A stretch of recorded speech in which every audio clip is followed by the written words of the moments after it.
পিছির পরিচয়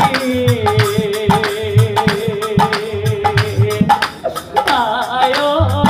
দিয়া পিছির পরিচয়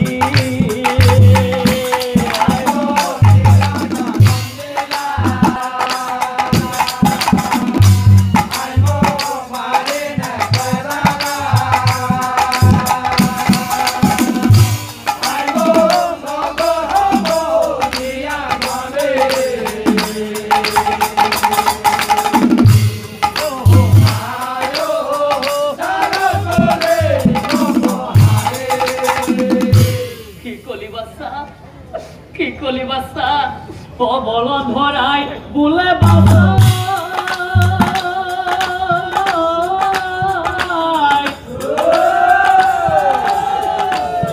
কি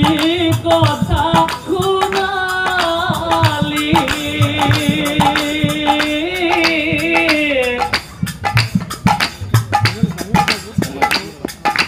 ও পুত্র হই মাতৃ কি কথা দিলি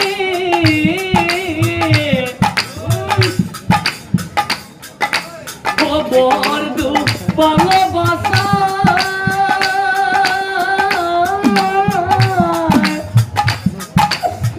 তোরা কথা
কি কলা আই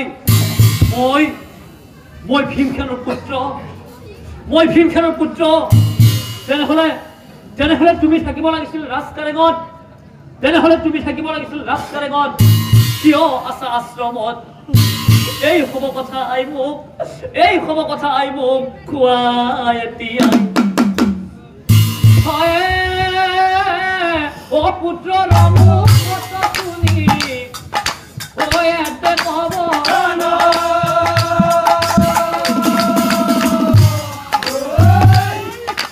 ও আদি অন্ত কব কথা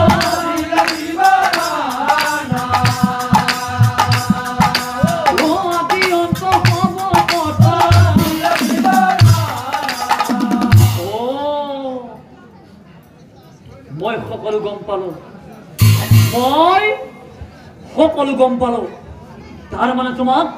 তার মানে তোমাক প্রতারণা করিছে শুনা আই যে স্বামী নিজৰ পত্নীৰ বৰ্জনা বুজি নাপায় তেনেকুৱা স্বামী জীয়াই থকাৰ কোনো দৰকাৰ নাই ও আই যে স্বামী নিজৰ পত্নীৰ বৰ্জনা বুজি নাপায় তেনেকুৱা স্বামী জীয়াই থকাৰ কোনো দৰকাৰ নাই আৰু শুনা আই আৰু আজি ঘৰে আই মই কৰিলো পন এদিন নহয় এদিন তোমাৰ সেই স্বামী কৰিম নিধন আহি বুলি খবৰ গা ৰৈ নাথাকিলা ঘৰ অৰণ্যত যায়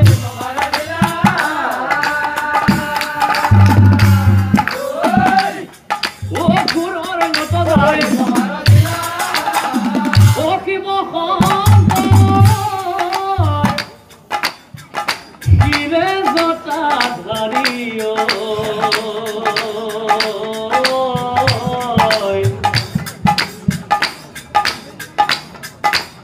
ও চরণে করো প্রণাম চরণে করো প্রণাম হে প্রভু মহাদেব ও কণ্ঠে হলা হলা ও কঙ্কালে বাঘর সালয়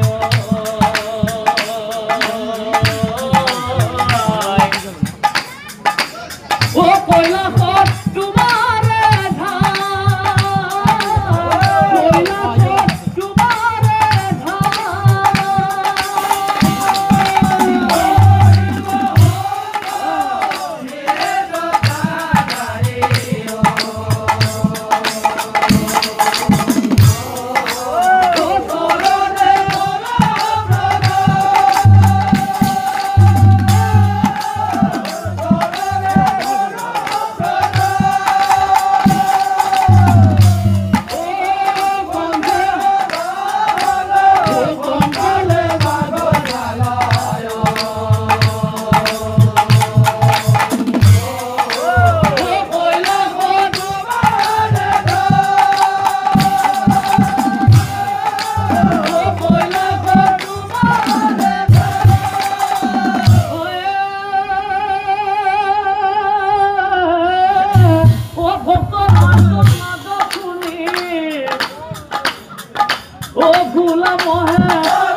আনন্দিত আদি অন্ত হব কথা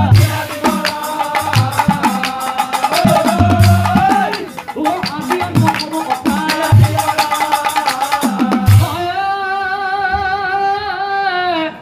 ও খবর গাই বোলে প্রভু ও ধরি কুশ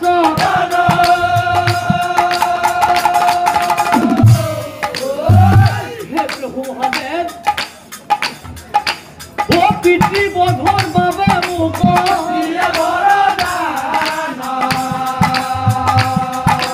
ও পিতৃ বধর বাবে মুখ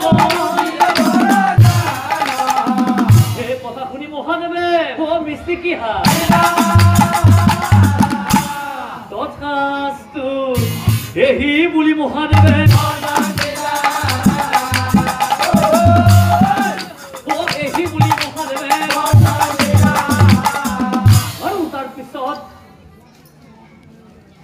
তাৰ পিছত মহাদেৱে মনে মনে ভাবে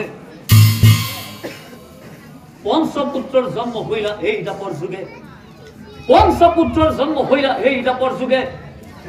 ধৰ্ম সংস্থাপনৰ বাবে পাণ্ডু ৰজাৰ গৃহে আৰু সেই ভীমক পঠিবলৈ দিলো মই বৰদান নাই নাই নাই নাই নাই নাই এ অসম্ভৱ অসম্ভৱ অসম্ভৱ এহি বুলি মহাদেৱে ও মনত ভাব পুনৰাই খবৰ গাছ চাই পাতে ও খবৰ গাছ চাই পাতে শুনা হেৰা বলন ধৰাৰ নন্দন শুনা হেৰা বলন ধৰাৰ নন্দন এক কথা কওঁ তোমাক শুনা দিয়া মন এই বৰৰ দ্বাৰা তুমি পিতৃক কৰিব পাৰিবা নিধন এই বৰৰ দ্বাৰা তুমি পিতৃক কৰিব পাৰিবা নিধন যি দিনলৈ তুমি আনক নকৰিবা ভিক্ষাদান আৰু শুনা যিদিনাই তুমি আনক কৰিবা ভিক্ষাদান যিদিনাই তুমি আনক কৰিবা ভিক্ষাদান সেই দিনাই তোমাৰ মিলিব মৰণ এই বুলি মহাদেৱ দৰ্শন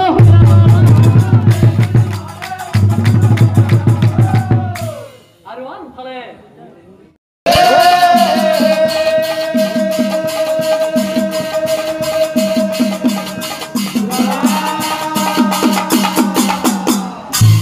কোন তুমি বিপ্লৱৰ বদিয়া পৰিছ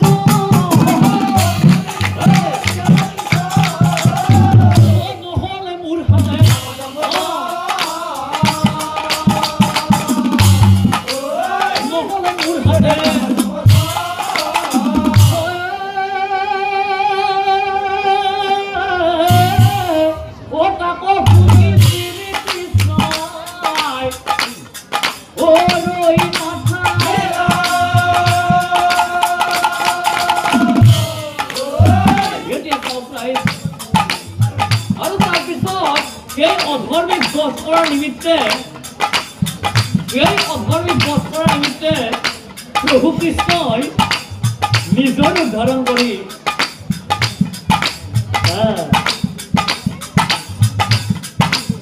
সুদৰ্শন চক্ৰধাৰ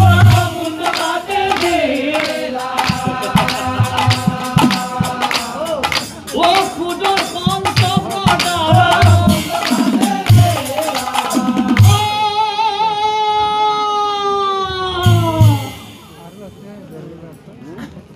আৰু তাৰপিছত সেই চিঙামুণ্ড গোটে প্ৰভুৰ চৰণত পৰি কান্দি কান্দি কৈছিল ও প্ৰভুৰ পাৱে পৰি কান্দে সৰ্বদাই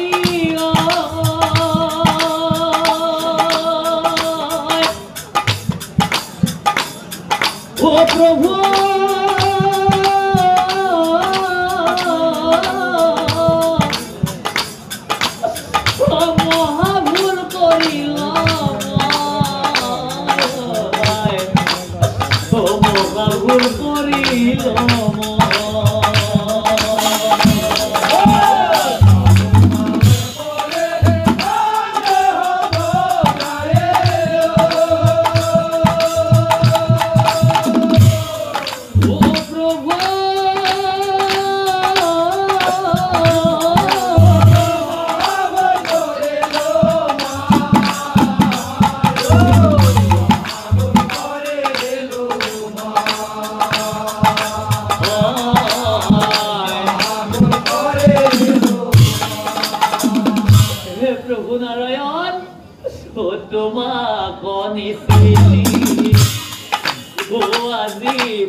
তোমাৰ সঙ্গে কৰো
মৃত্যুৰ মুহূৰ্তত তোমাক মই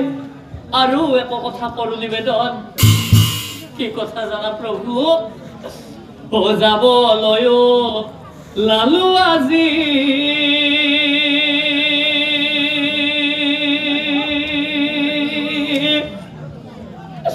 হে দয়াময়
এই আশা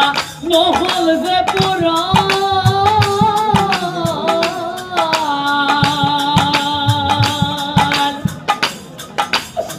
কিয় বাৰু মকা দিয় দয়াময়ী এনেকৈয়ে কৰিলা নিশা দয়া কৰা তুমি দয়াময় দয়া কৰা তুমি দয়াময়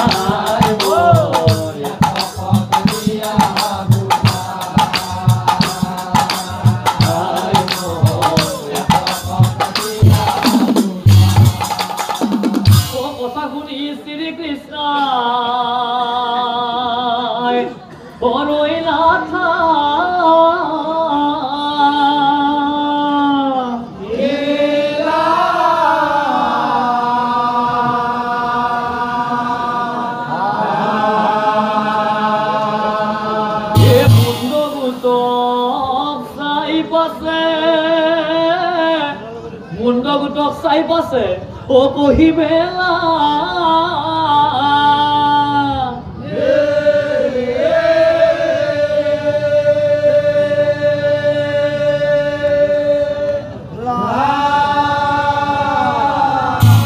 শুনা শুনা খবৰ গা আমাৰ বচন শুনা শুনা খবৰ গা আমাৰ বচন এক কথা কওঁ তোমাক এক কথা কওঁ তোমাক শুনা দিয়া মন এই জগতত জীয়াই কৰিব ধৰ্মৰ জ্ঞানী এই জগতত জীয়াই কৰিব ধৰ্মৰ জ্ঞানী সেইজনে অকলতে হ'ব যমৰ আলহী এই জগতত জীয়াই কৰিব ধৰ্মৰ জ্ঞানী সেইজনে অকলতে হ'ব যমৰ আলহী মোৰ শ্ৰদ্ধাৰ এই ৰভাতলি অলংকৃত কৰি বহি থকা বাপ বাজত তথা এই মাতৃসকল আমাৰ সমাজতো এনেকুৱা কিছুমান ব্যক্তি আছে আমাৰ সমাজতো এনেকুৱা কিছুমান ব্যক্তি আছে যিসকল ব্যক্তিয়ে সদায় নিজৰ স্বাৰ্থৰ সিদ্ধিৰ পণ লৈ থাকে আৰু তেনেকুৱা ব্যক্তিসকল কোনোদিন ভগৱানৰ চকুৰ পৰা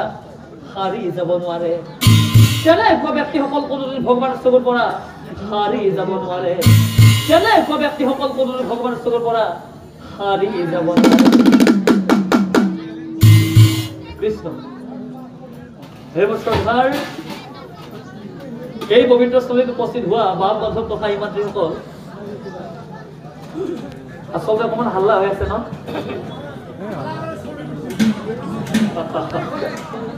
বাৰু যে হওক এইমাত্ৰ যিটো নাম পৰিবহন কৰিলো আচলতে এই নামটো মই এইবছৰ নতুনকৈ লৈছিলো ভাবিছিলো যে মাঘৰ মাহত চাগে নামটো মোৰ খুব ধুনীয়াকৈ একদম মানে সম্পূৰ্ণ ক্লিয়াৰ হৈ যাব কিন্তু কথাটো হ'ল কি এই নামটোৰ লগত মই বেছি দিন মানে সময় মানে দিব নোৱাৰিলো যে যোৱা আঘোণ মাহত মোৰ দেউতা ঢুকাল দেউতা ঢুকোৱাৰ পৰাই মানে এই নাগাৰ নামৰ পৰাই কেইদিনমান মানে বিৰত হৈ থাকিব লগা হ'ল সেইবাবে নামটোত ইমান বেছি সময় দিব নোৱাৰিলো যে নহওক বাৰু মাঘৰ 1 তাৰিখৰ পৰা আকৌ নামটো গাবলৈ আৰম্ভণি কৰিছো কেনেকুৱা পাইছে নাজানো বাৰু যদি ভাল পাইছে আশীৰ্বাদ কৰিব যদি বেয়া পাইছে ঘৰলৈ যাতে গালি পাৰি যাব